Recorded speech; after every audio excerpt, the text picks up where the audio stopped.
नमस्कार दोस्तों, आज की इस वीडियो में हम आपकी कक्षा 7वीं सामाजिक विज्ञान की 8th ग्रेड अभ्यास पुस्तिका 2023 की जो आपकी नई बुक आई है, इसकी हम अध्याय 1 से लेकर 5, जी हाँ दोस्तों, अध्याय 1, 2, 3, 4, 5 सभी पांचों पार्टों के उत्तर हम इसी एक वीडियो में देखने वाले हैं। तो आइए वीडियो को हम बिना किसी देरी के शुरू कर लेते हैं। आपको सभी प्रश्नों के सही उत्तर यहाँ पर आपको दिए जाने वाले हैं। तो दोस्तों यहाँ पर सबसे पहले हम देखते हैं अध्याय 1 का नाम है प्रारंभिक कथन, 1000 वर्षों के दौरान हुए परिवर्तनों की पड़ताल। तो चलिए दोस्तों हम बढ़ते हैं यहाँ पर क्वेश्चंस की तरफ। प्रश्न 1 हमें दिया है, सन 700 से 1750 ईस्वी के बीच हुए परिवर्तनों में नई प्रौद्योगिकी की अंतर्गत सिंचाई में प्रयोग किया जाने लगा था। तो दोस्तों इसका राइट आंसर होगा आपका ऑप्शन नंबर सा रेट, ये जो है इसका राइट आंसर हो जाएगा। अब दोस्तों यहाँ पर सेकंड क्वेश्चन हमारा, पांडुलिपियों को किस स्थान पर रखा जाता था। तो दोस्तों इसका राइट आंसर होगा अभिलेखागार में रखा जाता था। इसके बाद प्रश्न क्रमांक 3 है, मध्य युग में आने वाला कोई भी अनजाना व्यक्ति जो उस समाज या संस्कृति का ना हो कहलाता था। तो इसका राइट आंसर दोस्तों यहाँ पर हो जाएगा विदेशी, ये जो इसका राइट आंसर हो जाएगा। इसके बाद हम चलिए बढ़ते हैं हमने यहाँ पर अपने प्रश्न क्रमांक 4 की ओर। यहाँ पर हमें दिया है 700 से 1750 तक ईस्वी तक के इतिहास के बारे में हमें किन किन स्रोतों से जानकारी प्राप्त होती है। तो दोस्तों इसका उत्तर आप लिखेंगे, पहला सिंचाई में रेहट का प्रयोग, सेकंड कताई में चरखे का प्रयोग, थर्ड बारूद वाले हथियारों का प्रयोग, फोर्थ लोग आलू मक्का मिर्च चाय की खेती करते थे। अब दोस्तों यहाँ पर प्रश्न क्रमांक 5 है, अभिलेखागार से क्या आशय है। अभिलेखागार का हमें अर्थ बताना है। तो इसको उत्तर में आप लिखेंगे, वे स्थान जहां पर जो पुराने दस्तावेज होते थे, जो पुराने पांडुलिपियां होती थी, उनको संग्रहित करके रखा जाता है, उन्हें हम अभिलेखागार कहते हैं। अब दोस्तों यहां पर प्रश्न क्रमांक 6 है, पांडुलिपियों के उपयोग में इतिहासकारों के सामने कौन कौन सी समस्याएं आई, है ना। जब इतिहासकार पांडुलिपि का उपयोग करते थे तो उनको कौन कौन सी समस्याओं का सामना करना पड़ता था, इसके बारे में हमें यहाँ पर लिखना है। तो इसका उत्तर आप लिखेंगे, एक समय अंतराल में एक ही मूल ग्रंथ की भिन्न प्रतिलिपियां एक दूसरे से अलग होगी, जिससे इतिहासकारों को समझने में समस्या उत्पन्न हुई। अब दोस्तों प्रश्न क्रमांक 7 यहाँ पर 700 से 1750 ईस्वी के बीच आए प्रमुख बदलावों के बारे में लिखिए। तो इसको उत्तर आप लिखेंगे, पहला पॉइंट सिंचाई के लिए रेहट का प्रयोग, दूसरा कताई के लिए चरखे का प्रयोग, थर्ड बारूद बनाने वाले हथियारों का प्रयोग, फोर्थ लोग आलू मक्का मिर्च की खेती करने लगे। अब 8वां क्वेश्चन है, इस काल के कोई 5 सामाजिक नियम लिखिए। तो उत्तर है, सभी जातियां सदस्यों के विवाह नियंत्रण के लिए नियम बनाती थी। इन नियमों का पालन बड़े बुजुर्गों की एक सभा करवाती थी।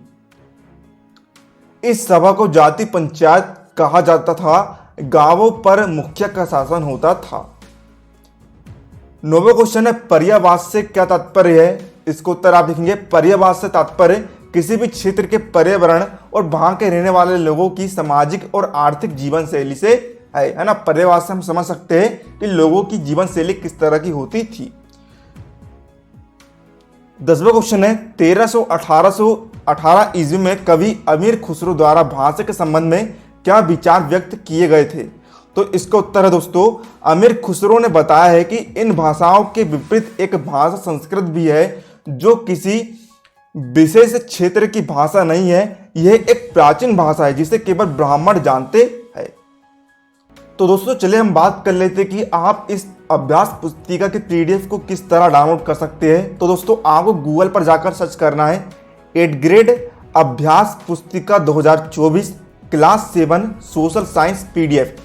इतना आप लिखेंगे, बिल्कुल एक एक स्पेलिंग सही लिखना है और सर्च आप करेंगे तो आपके सामने देखिए एक वेबसाइट आएगी mpboardofficial.com की। इस पर आप क्लिक करेंगे तो आपके सामने पीडीएफ ओपन हो जाएगी। आप इसकी पीडीएफ को, पूरी बुक के सॉल्यूशन की पीडीएफ, पूरा बुक का संपूर्ण हल है, इसके पीडीएफ को आप डाउनलोड कर पाएंगे। तो आपको सिर्फ mpboardofficial.com वाली साइट पर ही क्लिक करना है। इसके अलावा दूसरी साइट पर आप क्लिक करेंगे तो आप पीडीएफ को डाउनलोड नहीं कर पाएंगे। तो जाइए वो पीडीएफ को आप डाउनलोड कर सकते हैं। अब देखिए दोस्तों 11वां क्वेश्चन है यहाँ पर, इस काल में हुए मुख्य धार्मिक परिवर्तनों के बारे में लिखिए। तो इसका उत्तर है, लोगों में दैविक आस्था का चलन था, हिंदू धर्म में नए देवी देवताओं की पूजा, मंदिरों का निर्माण, पुरोहितों का महत्व बढ़ा। इस काल में भक्ति आंदोलनों का महत्व बढ़ा। इसके बाद दोस्तों 12वां क्वेश्चन है, अंग्रेज इतिहासकारों ने भारतीय इतिहास को कितने युगों में बांटा है। इसका उत्तर आप लिखेंगे यहाँ पर, अंग्रेज इतिहासकारों ने भारतीय युग को 3 भागों में बांटा, पहला हिंदू, दूसरा मुसलमान, थर्ड ब्रिटिश। इसके बाद 13वें क्वेश्चन में हमें प्रोजेक्ट कार्य को सोल्व करना है ना। तो यहाँ पर देखिए पहला हमें क्वेश्चन दिया है, आपके ग्राम, शहर अथवा जिले की ऐतिहासिक इमारत की चित्र एकत्रित कीजिए व उसके बारे में निम्नांकित विवरण लिखिए। पहला है, इमारत के निर्माण कब हुआ। तो इसका उत्तर होगा 1632 ईस्वी में। इसे आप अपने हिसाब से लिख सकते हैं, है ना। तो यहाँ पर हम लिख रहे हैं ताजमहल के बारे में, ठीक है। तो दूसरा है, निर्माण किसके द्वारा कराया गया। तो देखिए दोस्तों ताजमहल का निर्माण जो है शाहजहाँ द्वारा कराया गया था। थर्ड है, इमारत के निर्माण में किस प्रकार की सामग्री का उपयोग किया गया। तो इसका उत्तर होगा संगमरमर पत्थर और लाल पत्थर। इमारत पर किस प्रकार की चित्रकला की गई है, सुंदर कारीगरी। इमारत का वर्तमान में क्या उपयोग किया जा रहा है, उत्तर पर्यटन के लिए। इसकी देखभाल किसके द्वारा की जा रही है, उत्तर भारतीय पुरातत्व विभाग के द्वारा। इमारत के चित्र बनाइए ताजमहल। तो देखिए दोस्तों ताजमहल का आपको चित्र बना देना है गूगल से देखकर। तो देखिए आपको गूगल पर जाना है और यहाँ पर ताजमहल की फ़ोटो आपको दिखा दे रहा हूँ, उसके हिसाब से आप चित्र बना सकते हैं, है ना। तो देखिए दोस्तों इस तरह आपको ड्राइंग बना देनी है ताजमहल की, ठीक है। अब देखते दोस्तों हम यहाँ पर, अब हम आ गए दोस्तों अध्याय 2 की ओर। अध्याय 2 का नाम है राजा और उनके राज्य। तो यहाँ पर हम बढ़ते प्रश्न क्रमांक 1 की ओर। इस क्वेश्चन है, राजा और राजेंद्र प्रथम द्वारा निर्मित किस स्थान के मंदिर स्थापत्य और मूर्तिकला की दृष्टि से उत्कृष्ट है। इसका राइट आंसर होगा ऑप्शन नंबर बा, तंजावुर और गंगई कोडचुलपुरम। इसके बाद प्रश्न 2 है, चोल काल में नाडु कहा जाता था। इसका राइट आंसर होगा गावों के समूह को। थर्ड है, गंगा घाटी में गुर्जर प्रतिहार, राष्ट्रकूट और पाल वंश के शासक सदियों तक किस राज्य पर नियंत्रण के लिए आपस में लड़ते रहे। तो दोस्तों इसका उत्तर आप लिखेंगे यहाँ पर, इसका उत्तर आप लिखेंगे कन्नौज। कन्नौज जो है इसका राइट आंसर हो जाएगा यहाँ पर। और इसके बाद हम बढ़ते हैं प्रश्न क्रमांक 4 की ओर। प्रश्न क्रमांक 4 का नाम क्या है दोस्तों, प्रश्न क्रमांक 4 है, 7वीं शताब्दी के प्रारंभ में राजाओं ने अपने सामंत के रूप में किन्हें मान्यता प्रदान की गई थी। इसका उत्तर होगा बड़े भूस्वामी और योद्धा सरदार को। इसके बाद प्रश्न क्रमांक 5 है, चालुक्य राजाओं को हराकर दंती दुर्ग द्वारा किए गए अनुष्ठान का विवरण लिखिए। उत्तर, जब यह अनुष्ठान किया जाता था तो यह माना जाता था कि जन्मा क्षत्रिय ना होते हुए भी क्षत्रिय के रूप में क्षत्रियत्व प्राप्त कर लेगा। अब दोस्तों प्रश्न क्रमांक 6 है, चौहान शासकों का राज्य विस्तार किन किन क्षेत्रों में था। उत्तर, चौहान शासक दिल्ली और अजमेर के आसपास के क्षेत्रों पर शासन करते थे। इन्होंने अपना राज्य विस्तार गुजरात व पश्चिमी उत्तर प्रदेश तक करना चाहा। प्रश्न 7 है, कल्हड़ द्वारा कश्मीर के राजाओं का इतिहास लिखने के लिए किन स्रोतों का उपयोग किया गया। उत्तर, शिलालेखों, दस्तावेजों, प्रत्यक्षदर्शियों का उपयोग किया गया। 8वां प्रश्न है, गंगा घाटी के कन्नौज नगर को लेकर किस वंश के शासकों के बीच लंबे समय तक संघर्ष होता रहा और क्यों। उत्तर, गंगा घाटी के कन्नौज नगर को लेकर गुर्जर प्रतिहार, राष्ट्रकूट और पाल वंशों के बीच संघर्ष होता रहा। प्रश्न 9, चोल शासन में सभा की सदस्यता के लिए क्या अर्हता थी। उत्तर, पहला, भूमि का स्वामी होना चाहिए। सेकंड, उनकी उम्र 35 से 70 वर्ष के बीच होनी चाहिए। थर्ड, वेदों का ज्ञान होना चाहिए। फोर्थ, ईमानदार होना चाहिए। इसके बाद प्रश्न 10 है, चोल वंश द्वारा किस प्रकार सत्ता प्राप्त की गई? उत्तर, उरियार के चोल वंशी प्राचीन मुखिया परिवार के विजय पाल ने 9वीं सदी के मध्य में मोहिरियारों को हराकर कब्जा जमाया। इसके बाद 11वां प्रश्न है, चोल राजाओं के समय विकसित स्थापत्य एवं मूर्तिकला की विशेषताएं लिखिए। उत्तर, चोल कांस्य प्रतिमाएं संसार की सबसे उत्कृष्ट प्रतिमाओं में गिनी जाती है। ज़्यादातर प्रतिमाएं देवी देवताओं की थी, लेकिन कुछ प्रतिमाएं भक्तों की भी बनाई गई। प्रश्न क्रमांक 12, चोल राजाओं के समय कृषि एवं सिंचाई की क्या व्यवस्था थी? उत्तर, जंगलों को काटकर कृषि योग्य बनाया गया। डेल्टा क्षेत्रों में बांध बनाए गए। सिंचाई के लिए नहरों का निर्माण किया गया। प्रश्न 13, चोलकालीन प्रशासन व्यवस्था की प्रमुख विशेषताएं लिखिए। उत्तर, पहला, चोल शासकों ने 9वीं से, ठीक है, तो देखिए आप तीनों पॉइंट को आप यहाँ पर लिख दीजिएगा, ये आपका उत्तर आएगा। इसके बाद ये आपका अध्याय 2 कंप्लीट। अब हम बढ़ते हैं अध्याय 3 की ओर, जिसका नाम है दिल्ली 12वीं से 15वीं शताब्दी। प्रश्न 1 है, किसके शासन काल में मुक्ति राज्य द्वारा निर्धारित कर वसूलते और तय संख्या के अनुसार सैनिक रखते थे? उत्तर होगा अलाउद्दीन खिलजी। प्रश्न 2, किस इतिहासकार ने कहा है कि इल्तुतमिश की बेटी रजिया अपने सभी भाइयों से अधिक योग्य और सक्षम थी? उत्तर, मिनहाज ए सिराज। प्रश्न 3, भारत आने वाले यात्री इब्न बतूता का संबंध किस देश से था? उत्तर, अफ्रीका। प्रश्न 4, दिल्ली के सुल्तानों के बारे में हमें जानकारी किन साधनों से प्राप्त होती है? उत्तर, अभिलेख, सिक्कों और स्थापत्य के माध्यम से। प्रश्न 5, रजिया के योग्य होते हुए भी उस सुल्तान के पद से क्यों हटाया गया? उत्तर, रजिया एक महिला थी और दरबारी जन भी उसके शासन करने से खुश नहीं थे, है ना। उसके खुद के शासन में रहने वाले लोग भी रजिया से खुश नहीं थे, इसलिए उसे सुल्तान के पद से हटा दिया गया। इसके बाद छठा क्वेश्चन है, मोहम्मद तुगलक द्वारा उच्च प्रशासनिक पदों पर की गई नियुक्तियों की बरनी द्वारा क्यों आलोचना की गई?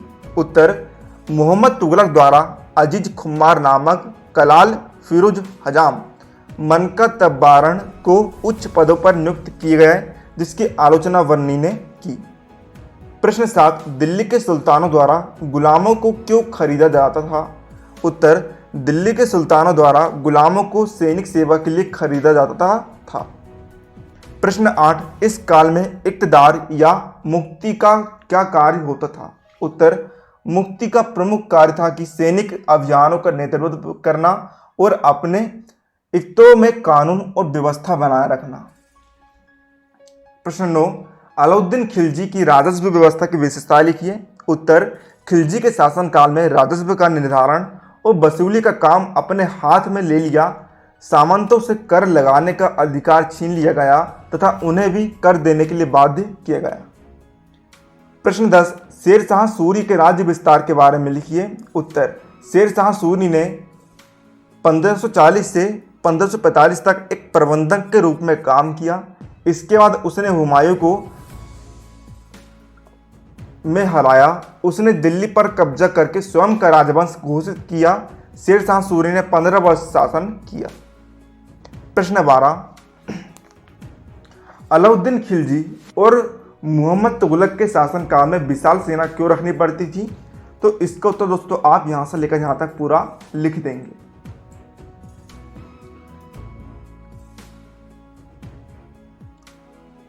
तो दोस्तों ये आपका अध्याय 3 कंप्लीट। अब हम बढ़ते हैं अध्याय 4 की ओर। अध्याय 4 का नाम है मुगल 16वीं से 17वीं शताब्दी। प्रश्न 1 है, अकबर के शासनकाल में टोडरमल द्वारा व्यवस्था लिखी जाती थी। इसका उत्तर होगा राजस्व व्यवस्था।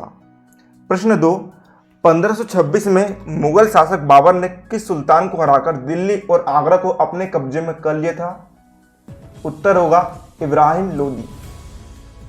प्रश्न 3, अकबरनामा और आईने अकबरी के लेखक कौन थे? इसका उत्तर होगा अबुल फजल।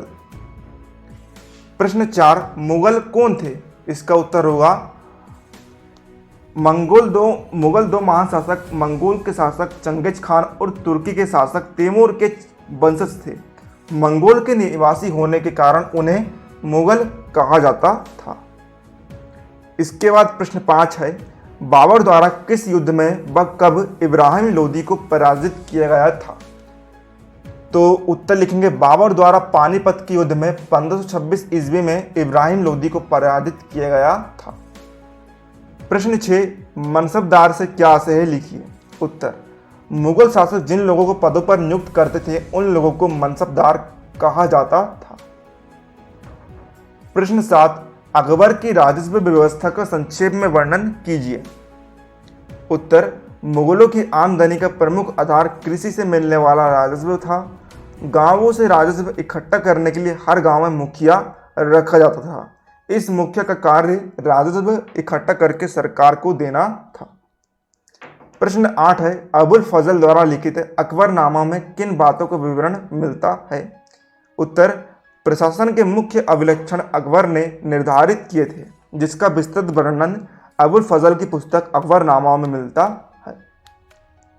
प्रश्न 9, अकबर की प्रशासनिक व्यवस्था की विशेषताएं लिखिए। उत्तर, अकबर ने संपूर्ण साम्राज्य को 15 सूबों में विभक्त कर दिया था। सूबों को सरकार परंगना गांवों में बांट दिया गया। इनका कार्यभार उनके अनेक अधिकारियों द्वारा संचालित किया जाता था। प्रश्न 10, जहांगीर के दरबार पर नूरजहां के प्रभाव का विवरण लिखिए। उत्तर, नूरजहां का चरित्र और व्यक्तित्व प्रभावशाली था। जहांगीर के शासन काल में नूरजहां सम्राट की प्रमुख सलाहकार थी।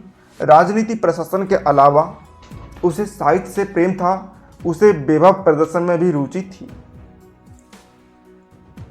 प्रश्न 11, अकबर के धर्म संबंधी विचारों को संक्षेप में लिखिए। उत्तर, अकबर ने सभी धर्मों के समन्वयवादी दृष्टिकोण को अपनाकर एक नया धर्म चलाने का विचार बनाया। इसे व्यवहारिक रूप देने के लिए 1582 ईस्वी में अकबर ने दीन ए इलाही नामक धर्म चलाया। यह कोई नया धर्म नहीं बल्कि अकबर के स्वयं के विचार थे। प्रश्न 12, मनसबदार और जागीरदार में क्या भिन्नताएं थी? लिखिए। उत्तर, मनसबदार सम्राट के प्रति जवाबदेह थे, जबकि जागीरदार क्षेत्र की वित्तीय व्यवस्था के रख रखाव के लिए जिम्मेदार थे। दोस्तों, ये आपका अध्याय 4 यहाँ पर कंप्लीट। अब हम बढ़ते हैं अध्याय 5 की ओर। अध्याय 5 का नाम है जनजातियां, खानाबदोश और एक जगह बसे हुए समुदाय। तो यहाँ पर देखिए, पहला क्वेश्चन हमारा है, हाथियों को पकड़ने और दूसरे राज्यों में निर्यात करने का व्यापार किस राज्य द्वारा किया जाता था? इसका उत्तर होगा ऑप्शन नंबर आ, गढ़कटंगा। इसके बाद प्रश्न क्रमांक दूसरा है, स्थानांतरित कृषि की जाती है। इसका उत्तर होगा, है ना, नाम से स्पष्ट है, स्थानांतरित यानी कि जगह बदल बदल कर खेती करना। प्रश्न 3 है, 1565 ईस्वी में किसके नेतृत्व में मुगल सेनाओं ने गढ़कटंगा पर हमला किया था? इसका आंसर होगा option number the, Asif Khan. अब देखिए दोस्तों, प्रश्न क्रमांक 14 है, मुगलों द्वारा अहोम राज्य में कब और किसके नेतृत्व में हमला किया गया था? उत्तर, मुगलों द्वारा सन 1662 ईस्वी में भीर जुमला के नेतृत्व में अहोम राज्य पर हमला कर दिया था।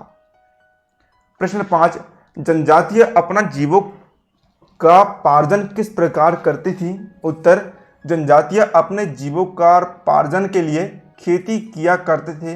कुछ लोग शिकारी, संग्राहक तथा पशुपालन करते थे। प्रश्न 6, खानाबदोश किसे कहा गया है? उत्तर, खानाबदोश घुमंतु लोग होते हैं। इनमें से कई लोग चरवाहे होते हैं जो एक स्थान से दूसरे स्थान तक घूमते रहते हैं। प्रश्न 7, बादशाह जहांगीर ने अपने संस्मरण में बंजारों के बारे में क्या लिखा है? उत्तर, बादशाह जहांगीर ने अपने संस्मरण में लिखा है कि बंजारे विभिन्न इलाकों से अपने बेलों पर अनाज ले जाकर शहरों में बेचते थे। वे सेना के लिए खाने पीने के सामान की धुलाई भी करते थे। प्रश्न 8, रानी दुर्गावती को गढ़कटंगा की बागडोर क्यों संभालनी पड़ी? उत्तर, रानी दुर्गावती के पति दलपत की मृत्यु कम उम्र में ही हो जाने के कारण रानी दुर्गावती ने अपने 5 साल के पुत्र वीर नारायण के नाम पर शासन की कमान संभाली। प्रश्न 9, स्थानांतरित कृषि किस प्रकार की जाती है? उत्तर, लोग जंगलों को काटकर खेती करते हैं। जब इस क्षेत्र की उत्पादकता कम हो जाती है तो उस जगह को छोड़ देते हैं और नई जगह पर जंगल काटकर खेती करते हैं। यही प्रक्रिया दोहराते हैं।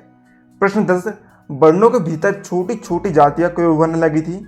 उत्तर, जैसे जैसे अर्थव्यवस्था और समाज की जरूरतें बढ़ती गई, नए हुनर वाले लोगों की आवश्यकता पड़ी, जैसे सुनार, लोहार, बढ़ई, राजमिस्त्री, इन सभी के रोजगार में वृद्धि हुई। अतः वर्णों के भीतर छोटी छोटी जातियां उभरने लगी। प्रश्न 11, अहोम राज्य में जिन लोगों से जबरन काम लिया जाता था वे क्या कहलाते थे? उत्तर, अहोम में जिन लोगों से जबरन काम लिया जाता था वे पाइक कहलाते थे।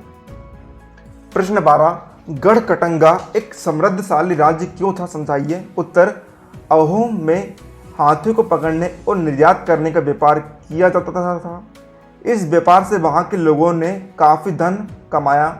जब मुगलों ने गोंडा को हराया तब सोने के सिक्के हथियार लिए। इस प्रकार गढ़कटंगा एक समृद्धशाली राज्य था। तो दोस्तों, इस प्रकार इस वीडियो में हमने कक्षा 7वीं समाज विज्ञान एडगढ़ अभ्यास पुस्तिका की नई जो बुक है उसके पार्ट 1 से लेकर 5 तक के संपूर्ण हल को देख लिया है। तो दोस्तों, मिलते हैं अगले वीडियो, तो तक लीजिए जय भारत।